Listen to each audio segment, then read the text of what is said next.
जिलाध्यक्षों की नियुक्ति की प्रक्रिया हुड्डा कांग्रेस यानी हुड्डा फैमिली के लिए कई जगह पर जी का जंजाल बनती हुई नजर आ रही है।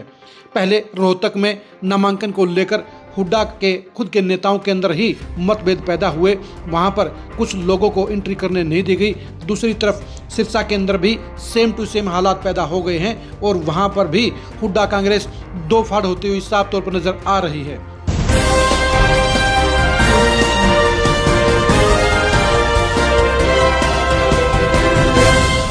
नमस्कार, मैं हूं कुलदीप सुरान। आज खरी खरी न्यूज में हम चर्चा करेंगे सिरसा में हुड्डा के दो खास सिपह सालारों के बीच होने वाले जिलाध्यक्ष को लेकर दंगल के बारे में।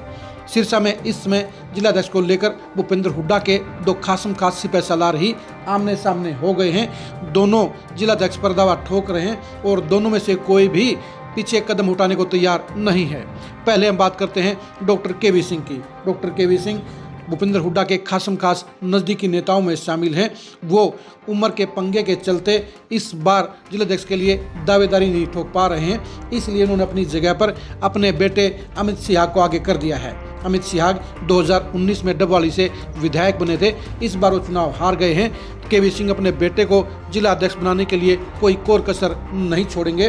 दीपेंद्र हुड्डा ने भी अमित सिहाग को अपना समर्थन दे दिया है, यानी भूपेंद्र हुड्डा परिवार की मेहरबानी और समर्थन दोनों ही केवी सिंह और उनके बेटे अमित सिहाग के साथ में खड़ा हो गया है। साफ तौर पर डॉक्टर केवी सिंह का कहना है कि अगर सिरसा जिले में अभय सिंह चौटाला का मुकाबला करना है, अगर उनको पछाड़ना है तो फिर जाट पॉलिटिक्स के जरिए ही ये काम हो सकता है। उनका ये भी कहना है कि वो अभय सिंह चौटाला की पॉलिटिक्स की ABC और Z तक सब कुछ जानते हैं। उन्हें पता है कि उनको कैसे मात देनी है, कैसे निपटाना है, और इसलिए वो अपनी दावेदारी ठोक रहे हैं। अमित सिहाग अपने पिता के साथ कदम से कदम मिलाते हुए अपनी दावेदारी को लेकर दौड़ धूप में जुट गए हैं। डॉक्टर केवी सिंह का ये भी प्लस पॉइंट है कि उनके पूरे जिले में अपने निजी संपर्क हैं और इसके कारण ही वो भूपेंद्र हुड्डा फैमिली के साथ मिलकर अपने बेटे की जीत के लिए पूरी लामबंदी कर रहे हैं। यानी वो इस मामले में न कोई ढील छोड़ेंगे, ना ही कोई फैसला लेने में कमी रखेंगे और ना ही जोड़ घटा करने में किस तरह की कोई कसर रखेंगे। जो दूसरे दावेदार हैं वो भी डॉक्टर केवी सिंह से कम नहीं हैं। हम बात कर रहे हैं राजकुमार शर्मा की। राजकुमार शर्मा की 3 पीढ़ियां भूपेंद्र हुड्डा फैमिली के लिए वफादारी करती आई हैं। पहले उनके पिता स्वर्गीय होशियारी लाल शर्मा भूपेंद्र हुड्डा के विश्वस्त साथियों में शामिल थे। उसके बाद राजकुमार शर्मा ने भी पिछले 10 साल में भूपेंद्र हुड्डा के साथ में लगातार वफादारी निभाने का काम किया है। पिछले 10 साल में सिरसा जिले में कांग्रेस की मजबूती के लिए और हुड्डा फैमिली की सियासत को बचाने के लिए अगर सबसे ज़्यादा किसी ने संसाधन जोड़ने का काम किया है तो राजकुमार शर्मा हैं। लेकिन दिक्कत इस बात की है कि हुड्डा फैमिली पिछले 1 साल में 3 बार राजकुमार शर्मा की फैमिली को गच्चा देने का काम कर गई है। पहला वाकया था विधानसभा का चुनाव का। विधानसभा के चुनाव में राजकुमार शर्मा की भी सिरसा विधानसभा सीट से टिकट की दावेदारी थी, लेकिन भूपेंद्र हुड्डा ने चुनाव से कुछ दिन पहले ही गोकुल सेतिया की एंट्री करा दी और उसे टिकट का तोहफा दे दिया। जबकि टिकट पर दावा राजकुमार शर्मा का सबसे नंबर 1 पर पड़ता था, क्योंकि पिछले 5 साल से भूपेंद्र हुड्डा फैमिली के लिए कोई लगातार सिरसा में कोई फील्डिंग कर रहा था, कोई खुलकर बैटिंग कर रहा था, तो सिर्फ वो राजकुमार शर्मा का नाम सिरसा विधानसभा सीट पर सबसे आगे था। लेकिन उनका हक मारते हुए हुड्डा फैमिली ने गोकुल सेतिया को टिकट दिलवा दी और विधायक बनवा दिया। उसके बाद दूसरी बार गच्चा देने की बारी आई यूथ कांग्रेस के चुनाव में। यूथ कांग्रेस के चुनाव में गोकुल सेतिया ने अपनी वीटो पावर का इस्तेमाल करते हुए राजकुमार शर्मा के बेटे मोहित शर्मा के चुनाव में अड़ंगा डालने का काम किया।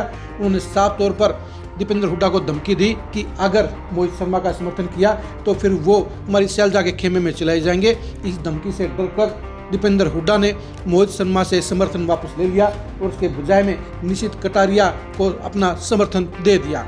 अब तीसरी बार भी ऐसा ही हुआ है।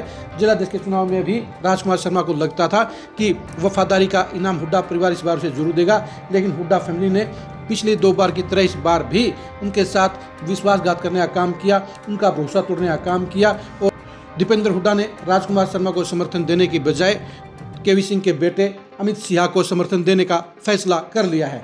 लेकिन राजकुमार शर्मा इस मामले में पूरी बुलंदी के साथ मैदान में डट गए हैं।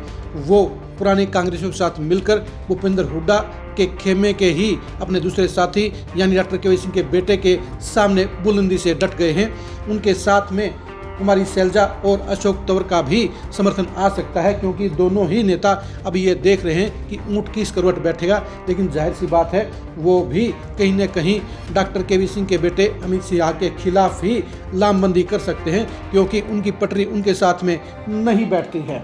वैसे भी एक तीसरा प्रत्याशी भी मैदान में आ सकते हैं, वो हैं राजन मेहता। राजन मेहता वीरभान मेहता के बेटे हैं। उन्होंने भी सिरसा विधानसभा सीट से चुनाव लड़ने के लिए पूरे 5 साल तैयारी की थी, लेकिन उनका टिकट भी कट गया।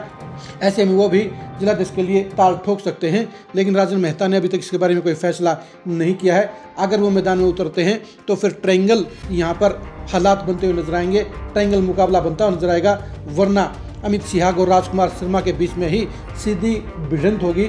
दोनों ही भूपेंद्र हुड्डा खेमे के नेता माने जाते हैं, दोनों उनके विश्वास पात्र नेता माने जाते हैं, दोनों को एक दूसरे की कमियों का पता है, दोनों के लिए हालात अलग अलग टाइप के हैं। जहां जाट पॉलिटिक्स को लेकर डॉक्टर केवी सिंह का पलड़ा भारी नजर आता है, तो वहीं पर बीजेपी की पॉलिटिक्स की काट के लिए राजकुमार शर्मा की दावेदारी भी पूरी गंभीर नजर आती है।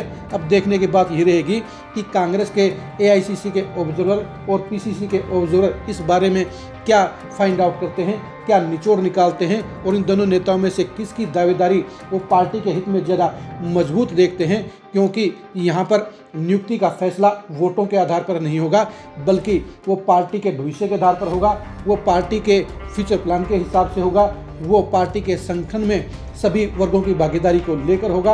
और ऐसे में दोनों ही दावेदारों के लिए बराबर के आसार नजर आते हैं। अब देखने की बात यही है कि क्या डॉक्टर केवी सिंह अपने बेटे अमित शाह को जिलाध्यक्ष बना पाएंगे, या भूपेंद्र हुड्डा फैमिली के समर्थन के बावजूद राजकुमार शर्मा उनको पटक नहीं देने का काम करेंगे। आप सिरसा में हुड्डा कांग्रेस के बीच में छिड़े इस घमासान के बारे में क्या सोचते हैं, कमेंट करके जरूर बताइए। सिरसा जिलाध्यक्ष के पद के लिए राजकुमार शर्मा और अमित शाह में से कौन ज़्यादा दमदार है, इसके बारे में अपनी राय दीजिए। ऑब्जर्वरों की नज़र में सिरसा में कांग्रेस के जिलाध्यक्ष के लिए कौन सा नेता परफेक्ट हो सकता है, इसके बारे में भी कमेंट करके जरूर बताइए। आप हमारे फेसबुक पेज को फॉलो कीजिए, आप हमारे यूट्यूब चैनल को सब्सक्राइब कीजिए। नमस्कार।